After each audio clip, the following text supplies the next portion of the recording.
Bonjour à tous, c'est Nicolas. Aujourd'hui, j'avais envie de faire un partage d'expérience sur le thème des regroupements. Quand il y a des regroupements spirituels, des festivals, tout ça. J'ai envie de faire de la prévention aujourd'hui. Il y a dans le milieu spirituel, énergétique, beaucoup de gens qui ont vraiment envie de bien faire, qui ont envie, bien justement, d'apporter du beau dans ce monde.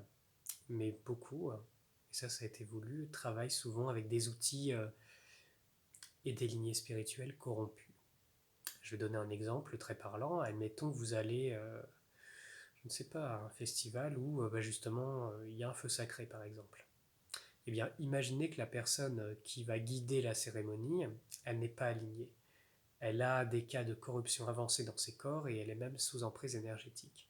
Qu'est-ce qui va se passer? Un rituel qui est posé avec une énergie corrompue va corrompre la personne qui le fait, mais aussi tous les participants. Ça, c'est quelque chose que j'ai pu vérifier par expérience et que je vois sur le terrain.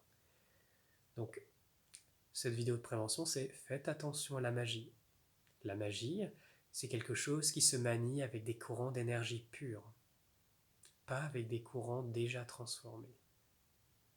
D'autant plus que quand vous commencez à mettre les mains dedans, eh bien, ça va vous demander un chemin d'épuration, ça va vous demander un chemin de rectification constante et vous ne pouvez pas un moment continuer avec ce genre de pratique ou d'outils qui va aller à l'encontre de votre évolution et de l'évolution des autres.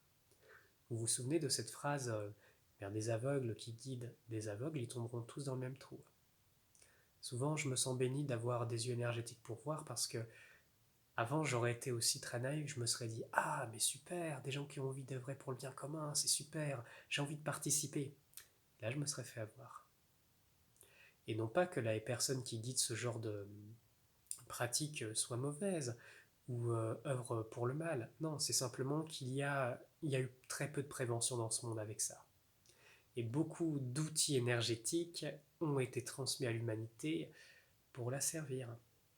Parce que l'homme qui ne connaît pas sa puissance et l'existence de cette parcelle divine à l'intérieur de lui va utiliser et va remettre son pouvoir à des outils, à des guides, et il va se perdre.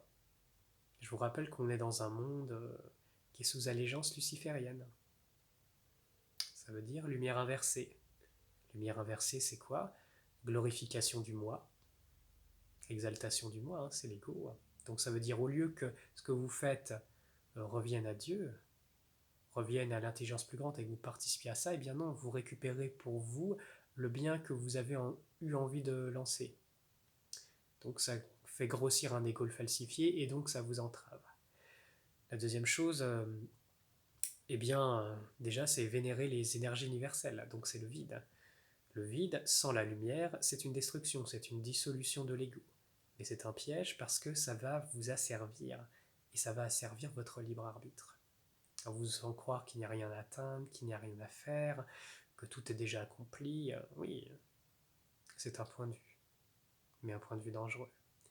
Parce que quand vous savez comment se reconstruit justement l'ego, il se reconstruit à partir d'un nouveau matériau, un matériau issu de la lumière présent dans le vide.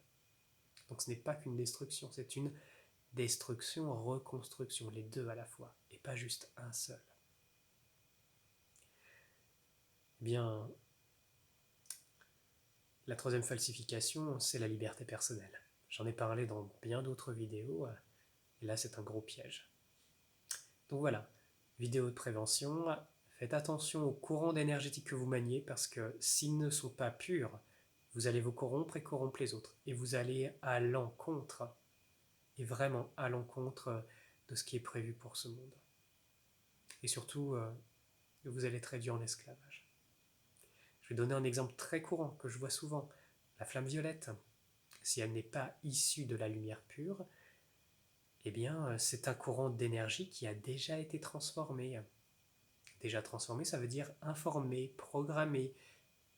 Et souvent, ce que je vois dans ces cas de fausses flammes violettes, c'est quoi? Eh bien, c'est un vernis de violet avec un peu d'or pour faire croire que ça marche. Mais à l'intérieur, ce sont des mémoires non transformées qui vous sont refilées pour vous plomber et pour décharger ceux qui vous ont fait cette blague. Voilà. Et ce n'est pas le seul exemple que je pourrais citer dans ce sens-là. Donc, à mon sens, dans la spiritualité, il faut un fond. Et le fond, qu'est-ce que c'est? C'est l'intelligence divine, c'est Dieu. Et quand je dis Dieu, ce n'est pas ce qu'ont enseigné sur Terre les dogmes et les religions. C'est une expérience personnelle, c'est une relation personnelle qui vous mène à votre souveraineté et à votre liberté. Et je vous le dis, ça ne met pas des années de méditation. C'est quelque chose de simple, direct et accessible. Voilà. Je vous dis à bientôt. Il y aura encore de nombreuses vidéos qui viendront, parce qu'il y a beaucoup à partager sur le sujet. Et écoutez votre cœur. C'est la boussole. À très bientôt.